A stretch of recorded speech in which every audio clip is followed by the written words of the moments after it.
Hi viewers, welcome to ஆத்து சமையல். இன்றைக்கி அக்ஷய திதி பற்றி இந்த வீடியோவில் பார்த்து தெரிஞ்சுக்கலாம். இது வந்து April 22 அப்புறம் April 23 வர்றது. அமாவாசையிலேருந்து 3rd டே அப்படின்னு சொல்லுவாங்க. பட் April 23 வந்து நீங்கள் 7:30 8 o'clock வரைக்கும் மார்னிங் வந்து நீங்கள் வந்து பூஜை பண்ணலாம். முந்தின நாள் நீங்கள் ஏதாவது பர்ச்சேஸ் பண்ணுறதா இருந்தால் சாட்டர்டே வந்து நீங்கள் வந்து கண்டிப்பாக பர்ச்சேஸ் பண்ணிக்கோங்க. என்ன முக்கியமாக என்ன வாங்கணும் அப்படின்றது மோஸ்ட்லி எல்லோரும் தெரிஞ்சு வச்சுருப்பீங்க. இருந்தாலும் நான் சொல்கிறேன், பச்சரிசி, அதுக்கப்புறம் உப்பு வாங்கலாம்.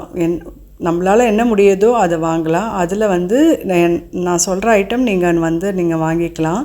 பச்சரிசி, உப்பு, அப்புறம் சர்க்கரை, அதுக்கப்புறம் மல்லிப்பூ, இந்த மாதிரி மஞ்சள் குங்குமம், இந்த மாதிரி நல்ல மங்களகரமான பொருள் என்ன இருக்கோ அதை நீங்கள் வந்து பர்ச்சேஸ் பண்ணிக்கலாம். ஆனால் முக்கியமாக நான் சொன்ன ஐட்டம் நீங்கள் வாங்கி வச்சுட்டுலாம்.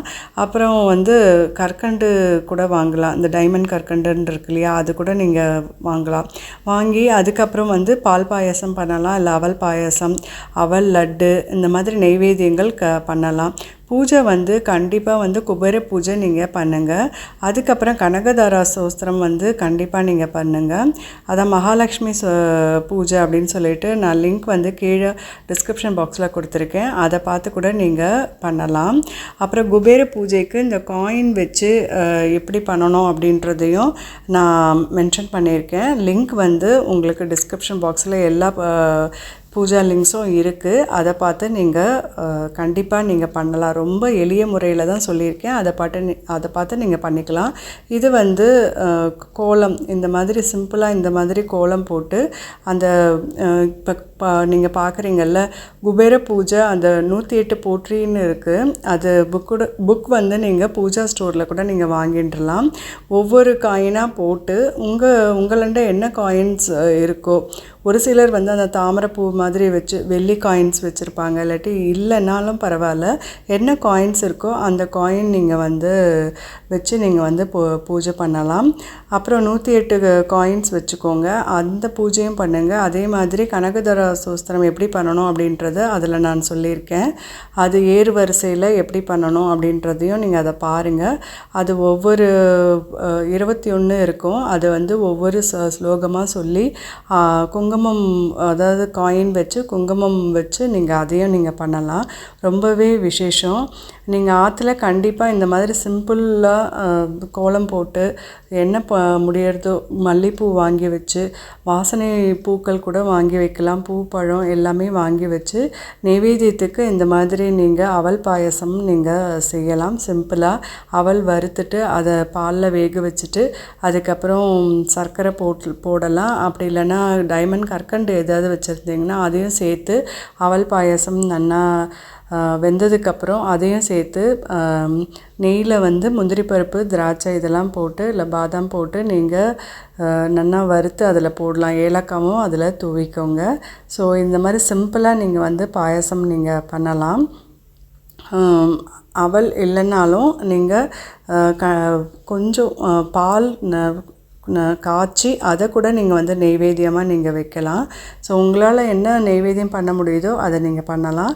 அப்புறம் ஃபெஸ்டிவல் அன்றைக்கி என்ன பண்ணணும் அப்படின்னு சொல்லிட்டு வெஜ் மெனுவும் நான் டிஸ்கிரிப்ஷன் பாக்ஸில் நான் போட்டிருக்கேன். அதே மாதிரி நீங்கள் பிகினர்ஸ் தெரியாதவங்க அந்த மாதிரி மெனுஸ் நீங்கள் வந்து லஞ்சுக்கு ப்ரிப்பேர் பண்ணலாம். ஸோ இந்த வீடியோவில் உங்களுக்கு இந்த மாதிரி பேசிக்ஸ் திங்ஸ் எல்லாமே உங்களுக்கு சொல்லி ஆயிடுது.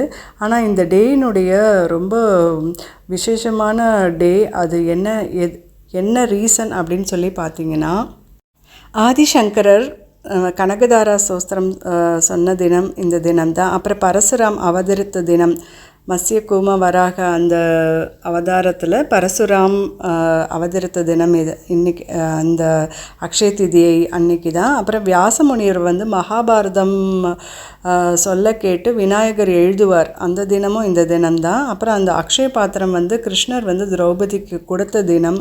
அதுக்கப்புறம் குபேரருக்கு வந்து லக்ஷ்மி வந்து செல்வத்தை கொடுத்த தினம்.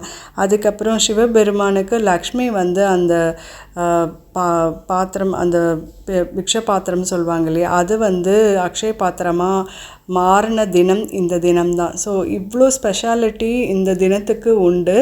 நீங்கள் கண்டிப்பாக வந்து இந்த தினத்தில் நீங்கள் என்ன வாங்குறீங்களோ, அதுக்கப்புறம் நீங்கள் என்ன தானம் நீங்கள் உங்களால் முடியறதோ அதுக்கு பண்ணுறீங்களோ, அந்த அன்றைக்கி என்னென்னலாம் பண்ணுறீங்களோ அதெல்லாம் வந்து நன்னா உங்களுக்கு அடுத்து உங்களுக்கு பெருகி வரும் அப்படின்றது தான் இந்த தினத்தினுடைய ஐதீகம்.